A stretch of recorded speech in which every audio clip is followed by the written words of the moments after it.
Well, hey there. Just finishing up digitizing a new holster design for a leather holster we're going to make. It's kind of nifty. Let me get these out of my way so we can talk about the foam for our Kydex press.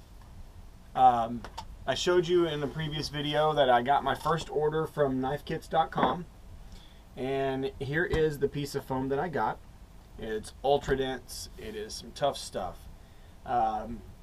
It's a little different than your normal Kydex. This actually has a film on one side of it. Now, as far as I can tell, this is not the pressing side, even though it says you can use either side, and you can. They both heat up and take the tolerances fairly well. I think, however, that the foam side is going to be the better surface for actually pressing material, and the side over here that almost feels like it has a piece of leather on it will be a better side for attaching it to the wood, because it is kind of crunched and it's not nearly as pretty and nice as the inside. So it's a little dull, it's a little shiny. It's in the same sense as the other stuff. It's kind of the same thing where it kind of had a dull versus a sheen side.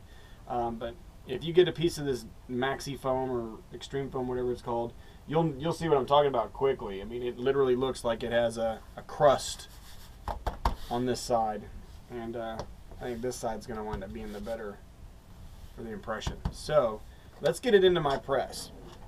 So if you remember when we made our press, we did it 12 by 11.5. Well, here's the kind of the interesting thing about knifekits.com. When you order this stuff, they say it comes in an 11.5 by 12-inch sheet.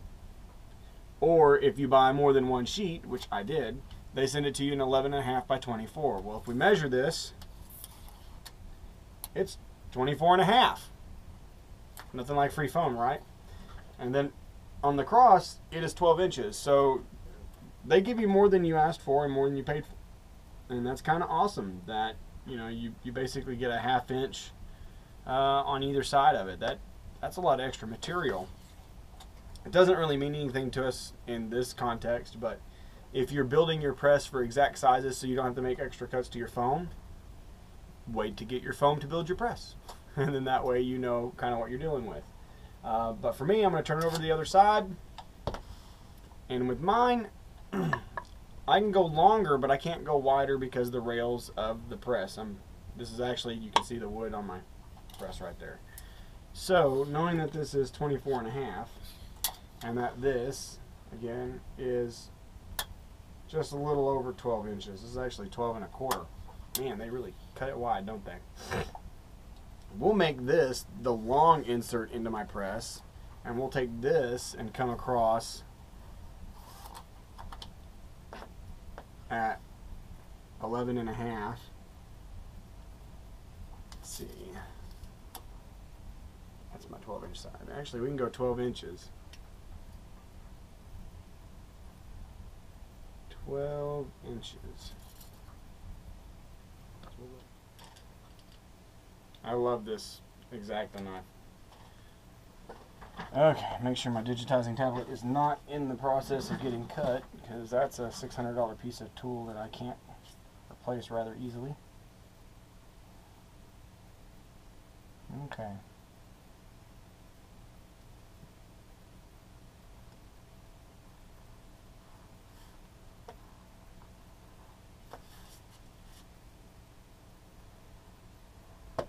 Bam, just like that. There's one piece. And then now we'll just cut the edge off of this one. I need to put another light in there.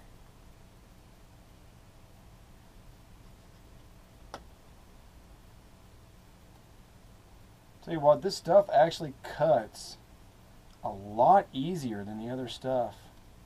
It just seems like it's a little more responsive to the knife. I mean, I might as well have been peeling bacon fat off a nice piece of hog. That was too easy. Alright, we're going to reblade that real quick. Okay. So now that we got it to this point, what we're going to do is we're going to install the bottom one first. And you can use any double-sided tape you want. And honestly, over time, I found just some simple interior mounting tape works best. You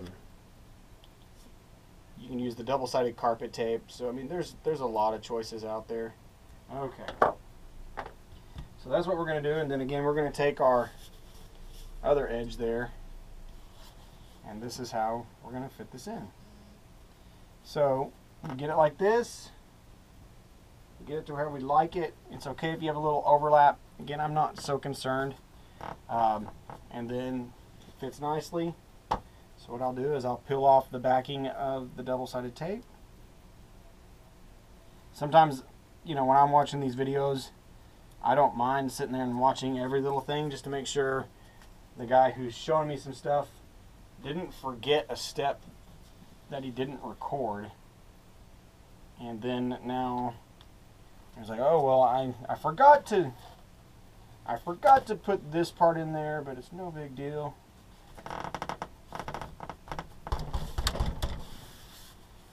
And honestly, that's all it's going to take to hold this in. The first time you use this press, trust me, you're going to set the glue pretty hard.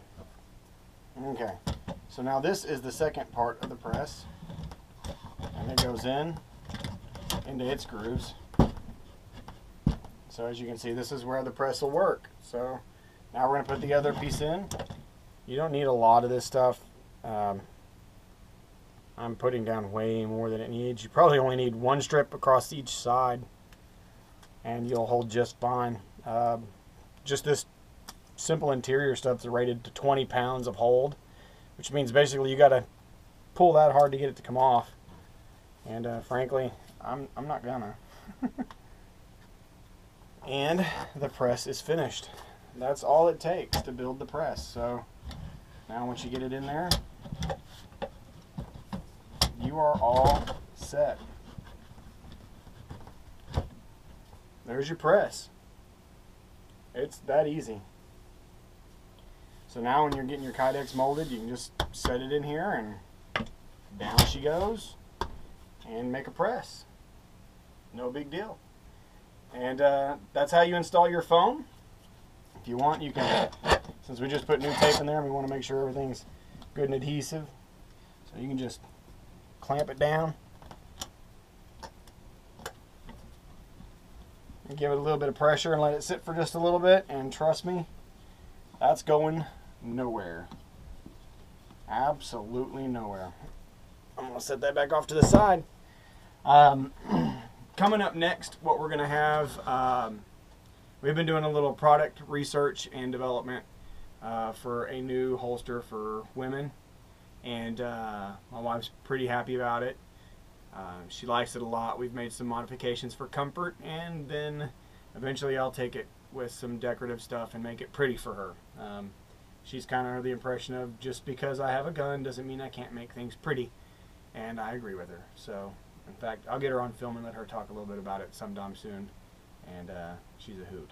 So I hope you enjoyed the little tutorial on getting your foam installed, and it works the same way with just about any foam you buy. So have fun with it and enjoy making your new holsters.